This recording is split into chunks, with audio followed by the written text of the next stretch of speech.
मैं अभी इंडिया में अपने होम टाउन में हूँ और जब लॉकडाउन अनाउंस हुआ था तो मैं दुबई में फंस गया था। I even got infected over there and if you think that terrible then watch this video to know what's verse.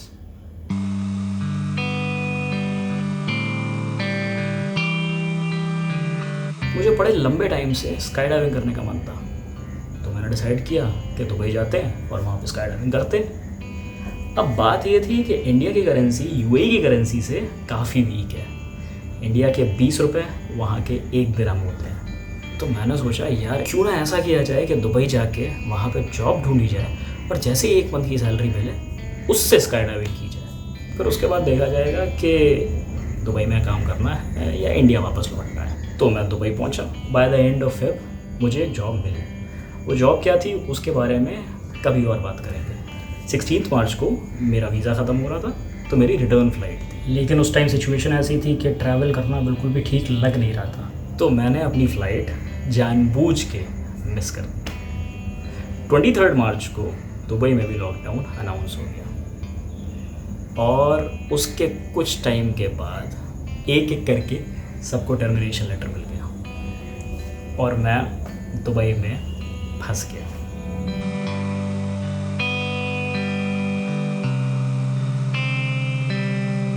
सबसे पहली दिक्कत तो ये थी कि पैसा, मेरी सारी सेविंग्स ख़त्म हो चुकी थी। सबसे बड़ी चीज़, मैं एक ऐसा इंसान हूँ जिसने ज़िंदगी में किसी से 1000 रुपये भी उधार नहीं लिए होंगे और अब उसी इंसान को लगातार अलग अलग लोगों से पैसे उधार लेने पड़ रहे थे। Good Dubai they said, you live like kings they said, this is how I am going to pay my bill.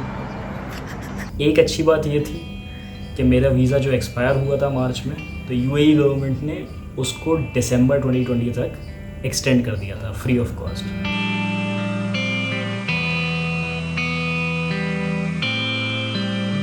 अब आपके पास ना काम हो ना पैसा हो और आप अपनी कंट्री में भी नहीं हो, तो टाइम पास कैसे होगा। तो मेरा बचपन से खुद के बाल काटने का बड़ा शौक था, तो मैंने कहा चलो भाई अब जब कुछ है ही नहीं तो यही कर लो।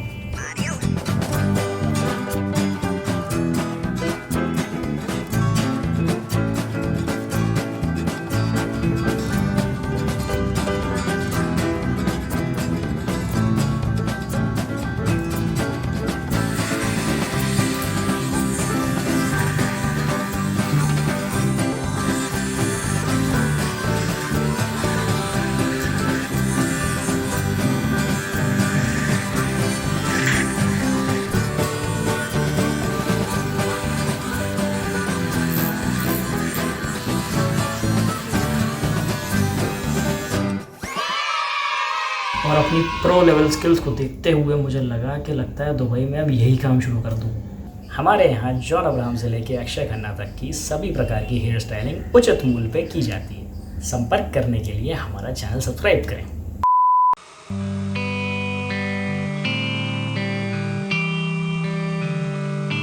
क्योंकि दुबई में हर चीज़ बहुत ही ज़्यादा एक्सपेंसिव है, तो वहाँ पे रहने का एक अलग कल्चर चलता है जिसको कहते हैं बेड स्पेस।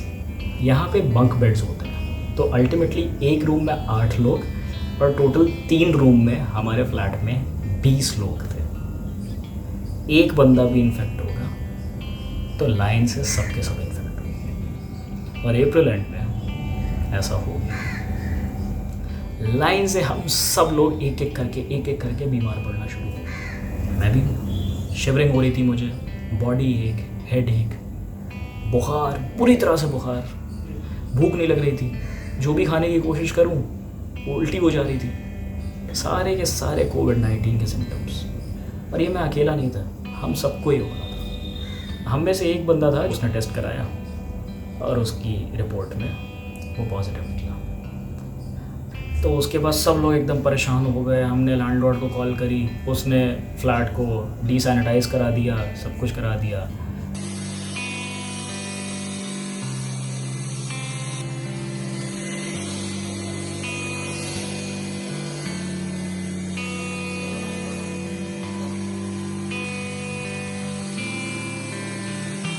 बट पॉइंट ये था कि रिपोर्ट आने में जितना टाइम लगा है उस बीच में तो हम सब लोग ऑलरेडी इन्फेक्ट हो चुके होंगे, तो डीसैनिटाइज करने का फ़ायदा भी क्या है। और वही हुआ, उसके कुछ टाइम के बाद 2 और बंदे भी कोरोना पॉजिटिव निकले।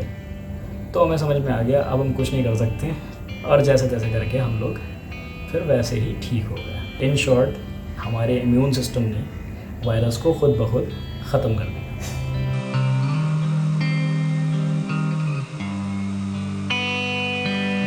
अब रेंट तो फिक्स था, वो तो जाना ही है। बाकी एक्सपेंसेस मेरे फिर खाने के ही थे, तो मैंने बहुत ही सस्ते से रेस्टोरेंट ढूंढ के निकाले जहाँ पे मैं दिन में 2 मील खाया करता था, फिर मैंने उनको 1 मील पर डे कर दिया।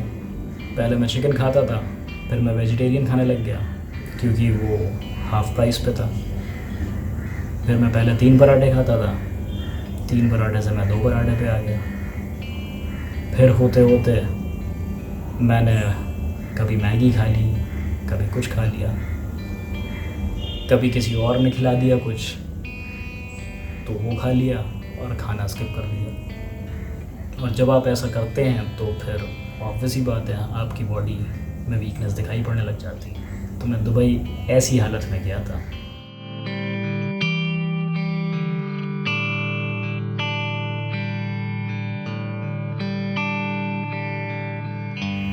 और दुबई में मेरी ऐसी हालत हो गई थी।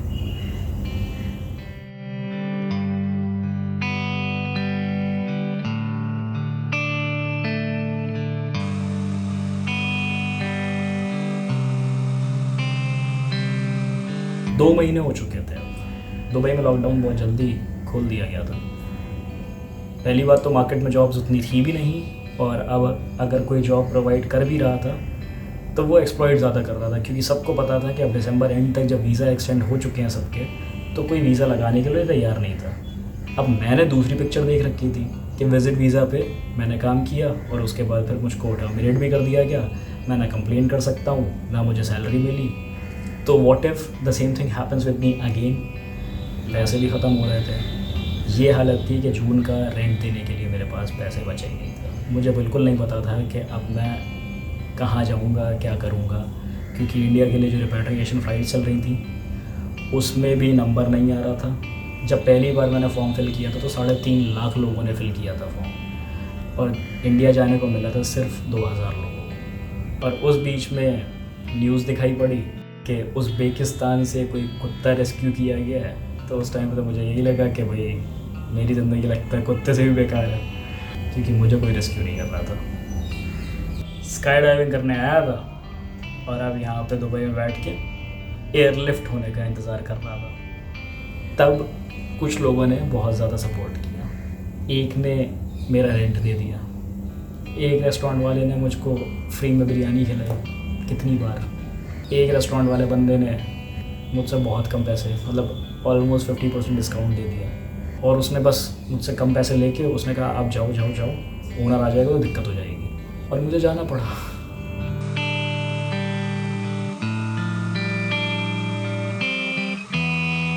By the end of June मैं एकदम नम हो चुका था। लोग कह रहे थे कि किसी भी तरह की जॉब पकड़ ले और सरवाइव कर बस, पर मुझे यही लग रहा था कि this is not the kind of life I imagined, तो मैं क्यों करूँ ये job. But at the same time मुझे इंडिया जाने को भी नहीं मिल रहा था। पूरी तरह से होपलेस हो चुका था और मुझे लग रहा था कि अब मैं शायद यहाँ पे मर जाऊँगा। फिर फाइनली जुलाई 1st वीक में मुझको इंडिया लौटने का मौका मिला। वो मैं कैसे आया वो आपने मेरे पिछले ब्लॉग में देखा होगा, अगर नहीं देखा है तो इस वीडियो के एंड में उसको मैं लिंक कर दूँगा। Similarly this is the same reason why it took me so long to make this video, क्योंकि मैं एक डिलेमा में फंसा हुआ था। मेरा दोस्तों का कहना था कि ये वीडियो बनाने का कोई फ़ायदा नहीं है, since this is not that happy kind of a video जो आप यूट्यूब पे देखते हैं। But at the same time मुझे ये वीडियो बनाने का मन था। So now you people tell me in the comment section कि मैंने ये वीडियो बना के सही किया या गलत। Also since I am completely out of cash, out of work, but not out of mind, thankfully I've decided that this is how I'm going to work from home. So please like this video, subscribe my channel so that it can get a better reach.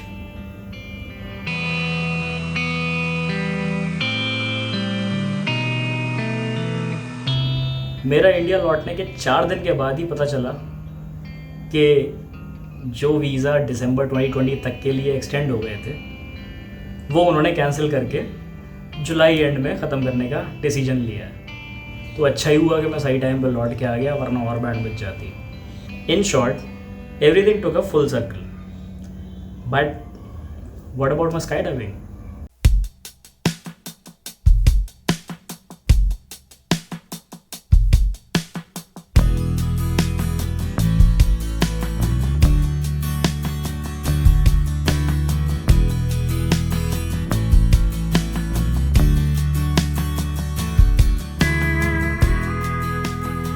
Sky diving के बदले PUBG खेल रहे हो तो रोको तुम। उसमें भी भूखे नंगे फिर रहे हो तो रोको तुम।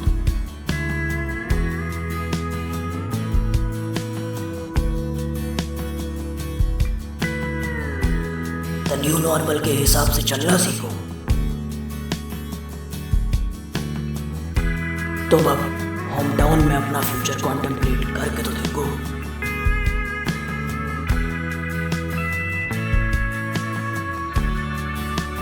जब उधारी में गुजर रहे हो सारे दिन और रातें, then it is a good time to do घर वालों की सेवा की बातें।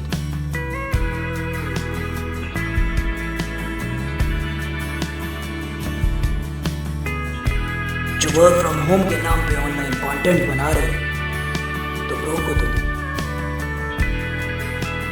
अगर स्काई डाइविंग के बदले पबजी खेल रहे तो रोको तुम।